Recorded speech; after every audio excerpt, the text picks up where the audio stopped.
मालदार इस जन्म वाला मालदार है, मालदारों के मालदार हैं, सेठों के सेठ हैं, मगर हर वक्त मुस्तफा की सुन्नतों की कॉपी की बात करते हैं। एक हम हैं, खड़े होकर खाएंगे, जबकि आज हमारे यहाँ भैंस है और जब भैंस को हम चारा डालते हैं, सानी वगैरह कुछ करते हैं, तो बैठी हुई होती है तो लात मारते हैं पीछे से, उठ जा खा ले, यानी खड़ी हो जा। खड़े होकर खाने का तरीका ये इंसानों का नहीं, भैंसों का है, जानवरों का है। और आप भी खड़े होकर कहते हैं, आप डॉक्टर साहब आप भी खड़े, मास्टर साहब आप भी खड़े, इंजीनियर साहब आप भी खड़े, एक जानवर में और डॉक्टर साहब में क्या फर्क है? What difference between both? कोई बताए तो। आप खड़े होकर खाना खाएंगे, ये पैसों के नशों में चूर होकर आपके नफ्स ने आपको मजबूर कर डाला, मगर कितना पैसा है आपके पास, खुदा की कसम ये उस्मान गनी है। इतना बैठ जा रे, इस लड़का को बैठाओ, बैठ जा बैठ जा। अरे यार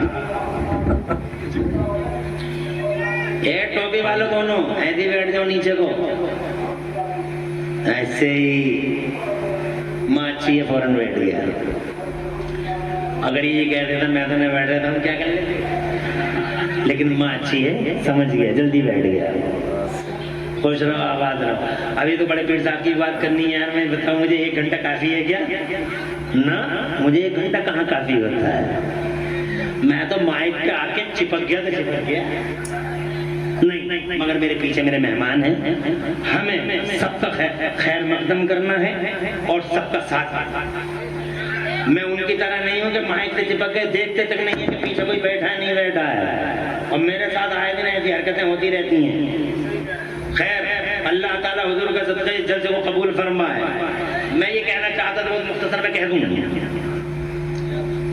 सैयदना उस्मान गनी के पास इतना पैसा, मगर उनका तरीका एक सुन लो।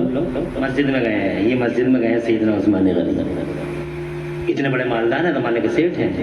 दुनिया के सेठ मर जाते हैं, करंट अकाउंट मर जाता है, मगर दुनिया का पहला सेठ है उस्मान के विशाल फरमाए यानी पर्दा फरमाए तकरीबन 1400 साल हो गए, मगर आज भी सऊदी अरब की म्यूनिसिपैलिटी में मेरे उस्मान गनी का करंट अकाउंट चल रहा है।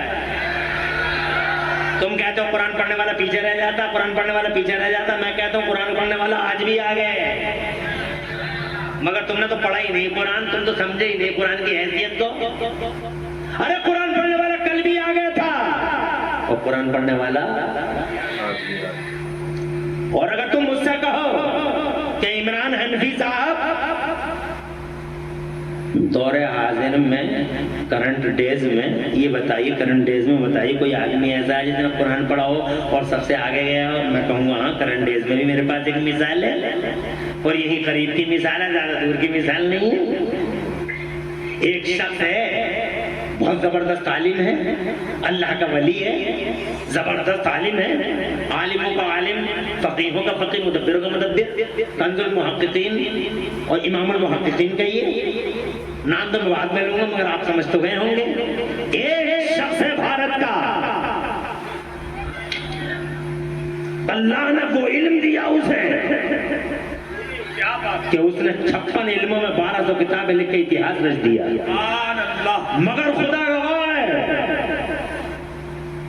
वो शख्स एक दिन भी न कॉलेज में पढ़ने गया न यूनिवर्सिटी में पढ़ने गया। उसने या तो पूरी जिंदगी में अल्लाह का कुरान पढ़ा या मुस्तफा का बयान पढ़ा, और कुछ नहीं पढ़ा। मगर उसकी किताबें देखो तो जियोलॉजी में, बायोलॉजी में, टाइम में, जोगाड़ में, और जनाबे वाला तरह तरह के इल्मों में है, और जनाबे वाला ऐसा इल्म, खुदा की कसम के नाम सुनते नाम सुनोगे तो हैरान रह जाओगे। इल्मों की ब्रांच, खुदा की कसम किसी ने तो 150 ब्रांचों तक पहुंचा दिया, मगर सच्चाई है कि 56 ब्रांच, 56 ब्रांच ऑफ नॉलेज में खुदा की कसम उस शख्स ने 1200 से ज्यादा किताबें लिख के इतिहास रख दिया। रहने वाला वो भारत का है, पूरे संसार में एकेडमिक वर्ल्ड में उसने भारत का नाम रोशन कर दिया। आज भी उसकी किताब, उस भारतीय आलिम की किताब आज भी जुनूबी अफ्रीका की कोर्ट में चलती है, और कोर्ट में मुसलमानों के मसाइल उसी शख्स की किताब को देख देख के हल किए जाते हैं। भारत के आलिम ने खुदा की कसम संसार में भारत का नाम रोशन कर दिया। भारत का नाम रोशन करने वाला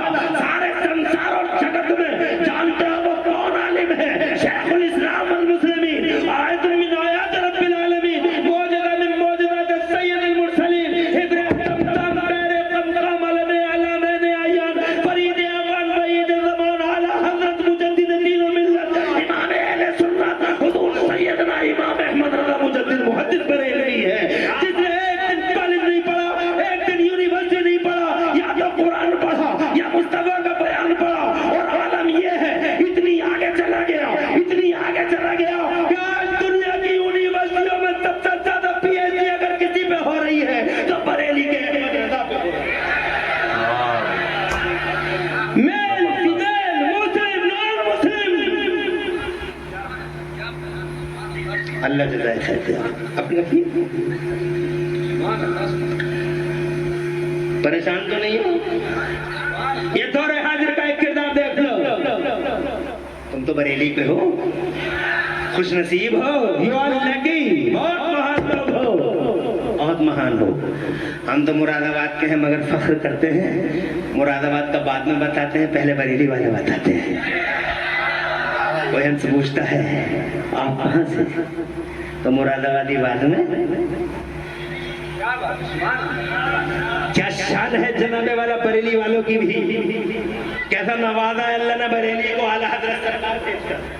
आगे बढ़ता हूँ, मैं ये कहना चाहता था, ये इतने बड़े मालदार हैं और ये मस्जिद में, जरा इनका अंदाज देखिए, इतने बड़े मालदार हैं, मस्जिद में आए हैं तो इन्होंने वजू बनाया और वजू बना के मस्जिद में आए, मस्जिद की छत को देखा, मुस्कुराने लगे। एक साहब पहले से ही मस्जिद में बैठे हुए थे, वो करीब आए, आके बोले सरकार बहुत देर से देख रहे हूँ मैं आपको, आप मत वजू बनाते हैं, मस्जिद में आते हैं, छत को देखते हैं, मुस्कुराते हैं, हुजूर अकेले ही अकेले क्यों मुस्कुरा रहे हैं, कैसे मुस्कुरा रहे हैं आप, अकेले ही अकेले कैसे मुस्कुरा रहे हैं? तो सैयदना उस्मान गनी फरमाते हैं जानना चाहते हो मैं क्यों मुस्कुराया? बोले जी सरकार मैं ये जानना चाहता हूँ आप क्यों मुस्कुराए? जुमला सुनो ईमान ताज़ा हो जाएगा, और मालदारों माल के नशे में चूर नहीं होना, इसको सुन के इबरत हासिल करना। सैयदना उस्मान गनी फरमाते जानना चाहते मैं क्यों मुस्कुराया? बोले जी सरकार, इरशाद फरमाया मुझे नहीं मालूम वो क्यों मुस्कुराए थे।